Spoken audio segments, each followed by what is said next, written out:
कारण 11:30ची पत्रकार परिषद येण्या अवधानानं काही ॲक्सिडेंटली घटना घडल्यामुळं मी येण्यास लेट झालो।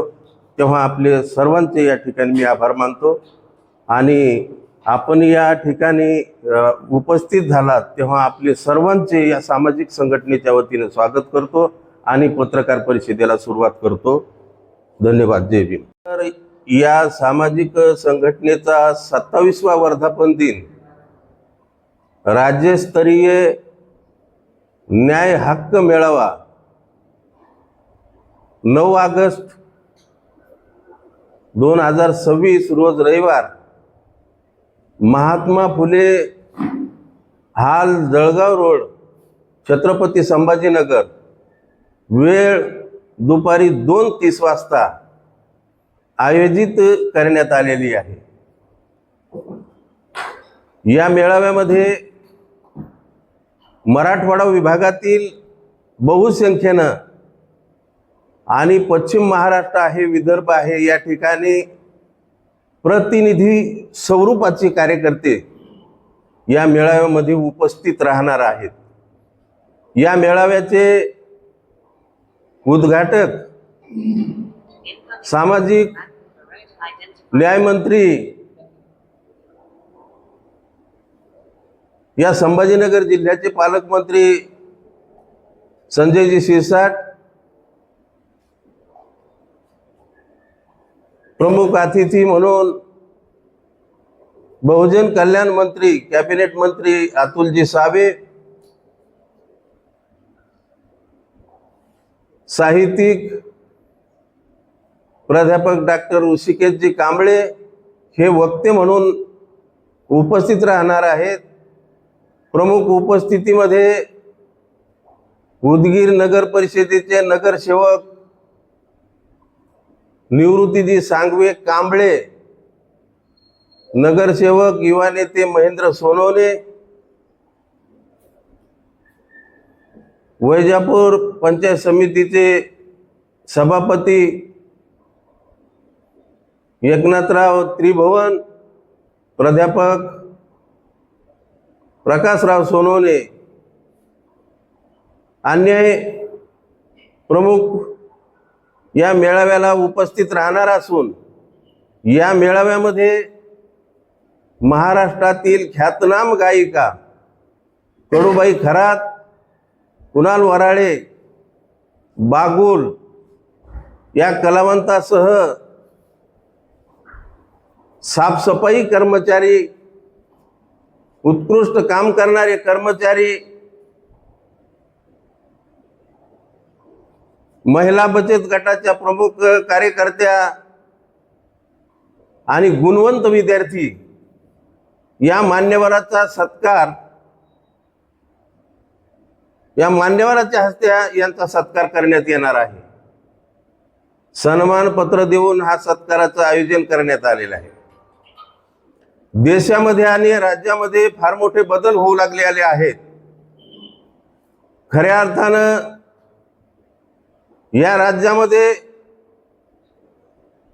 समाजामध्ये दुही निर्माण करण्याचं काही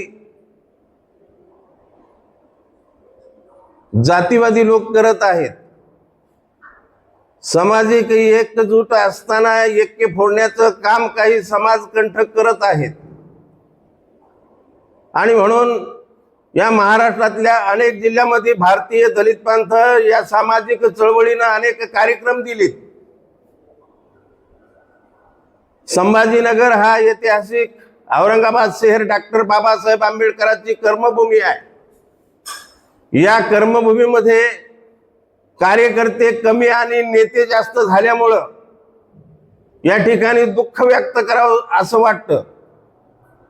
भारतीय दलित पंथ 1972 ला मुंबई महानगरामधून जन्माला आली।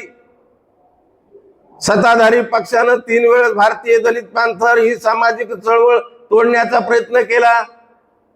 याच चळवळीचे काही खासदार आमदार करून त्यांच्या बाजूला उभे करण्याचा प्रयत्न केला, परंतु 1999 पासून ही सामाजिक चळवळ याच ऐतिहासिक औरंगाबाद शहरामधून मी सुरुवात केली त्याचा 27वा वर्धापन दिन 9 ऑगस्ट रोजी आपण साजरा करत आहोत।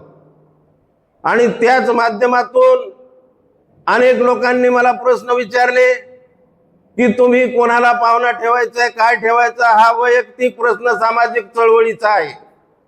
सामाजिक न्याय मंत्री शिवसेनेचे आहेत,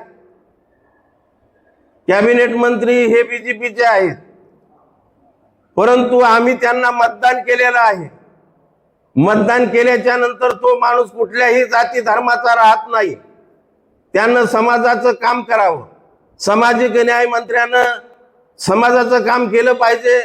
अनेक आम्ही या ठिकाणी 27 ठराविक या 27 जुलैच्या मेळाव्यामध्ये पारित करणार आहोत, त्याच्यावर चर्चा झाली पाहिजे। खऱ्या अर्थानं सामाजिक न्याय मंत्र्यानं काय काय काम केलं, सत्तेमध्ये गेल्याच्या नंतर अनेक लोकांचे पोट दुखल्या जातात आणि विचारणा केली जाते की तुम्ही काय केलं समाजासाठी, तुम्ही इतर मागासवर्गीयांसाठी काय केलं, तुम्ही शेतकऱ्यांसाठी काय केलं। परंतु भारतीय दलित पॅंथर या माध्यमातून मी दाव्यानं सांगतो की भारतीय दलित पॅंथर ज्या ज्या ठिकाणी अन्याय अत्याचार होतात त्या ठिकाणी भारतीय दलित पॅंथर हे संघटन धावून जाऊन त्या ठिकाणी अन्याय दूर करण्याचा प्रयत्न सातत्यानं 27 वर्षापासून आम्ही करत आहोत। त्याचा हा 27वा वर्धापन दिन आहे। आणि म्हणूनच आपल्याला माहित असेल की ज्या ज्या वेळेला कुठल्याही समाजावर अन्याय अत्याचार झाला त्या ठिकाणी भारतीय दलित पॅंथर हे सामाजिक संघटन धावून जात आहे।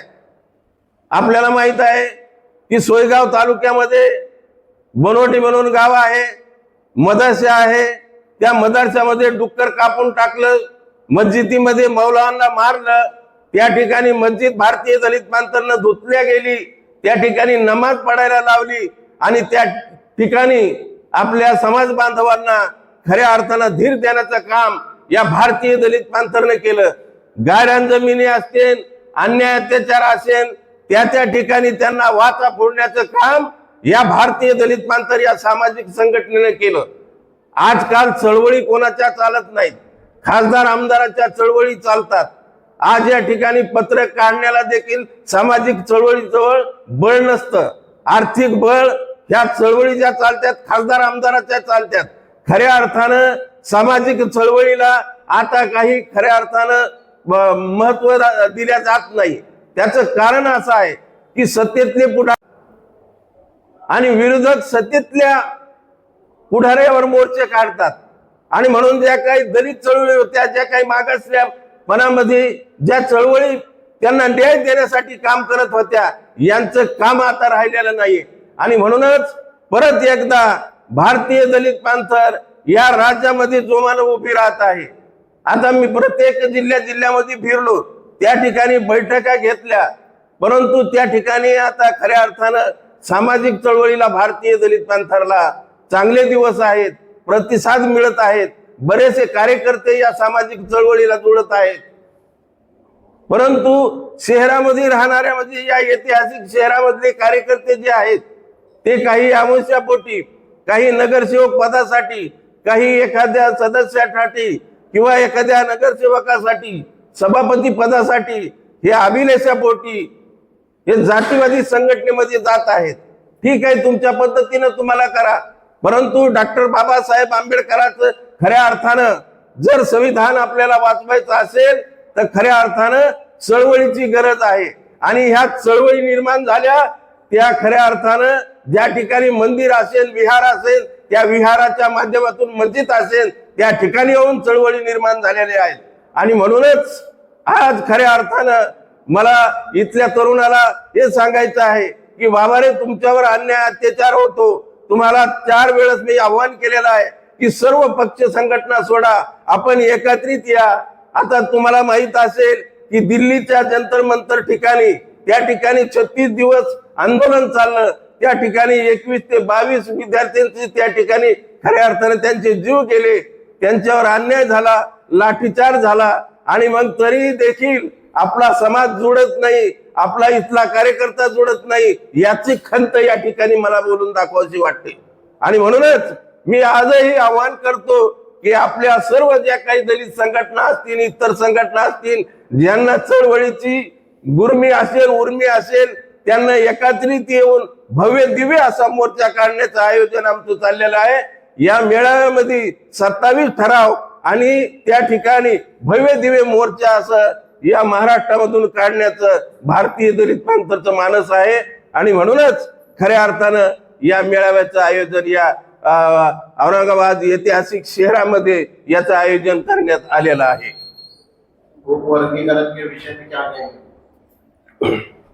या अगोदरच मी सांगितलेलं उपवर्गीकरणाच्या बाबतीमध्ये ज्या ज्या ठिकाणी तालुक्यामध्ये जिल्ह्यामध्ये जिथे जिथे अन्याय अत्याचार झाले त्या ठिकाणी भारतीय दलित पंथाच्या कार्यकर्त्यांना सहभाग घेतलेला आहे. आणि सर्वांना आव्हान हेच करत आहोत आम्ही की आपण सर्व एकत्रित येऊन या ठिकाणी आपण लढलं पाहिजे. लढण्यापेक्षा आपण आपली जी काही मंडळी आहे, जी काही एकजूट आहे, ही न फुटता आपण खऱ्या अर्थानं डॉक्टर बाबासाहेब आंबेडकरांना जे काही तुम्हाला संविधान दिलं, 59 जातीला जे काही आरक्षण दिलं, ते आरक्षण आपण टिकवलं पाहिजे. खऱ्या अर्थानं काही लोकांचं असं म्हणणं आहे की महारानं आणि बौद्धानं आमच्या जागा खाल्ल्या. अरे भले माणसावा, आपण शिका, मोठे व्हा आणि पदावर जा. तुम्हाला कोण अडवलं? माझी त्यांना अशी विनंती आहे की जे काही 59 जातीमध्ये आज आपण पाहिलं तर महाराष्ट्र मंत्री कमी, मागाचेच जास्त आहेत. तर आपण म्हणता हे कशासाठी?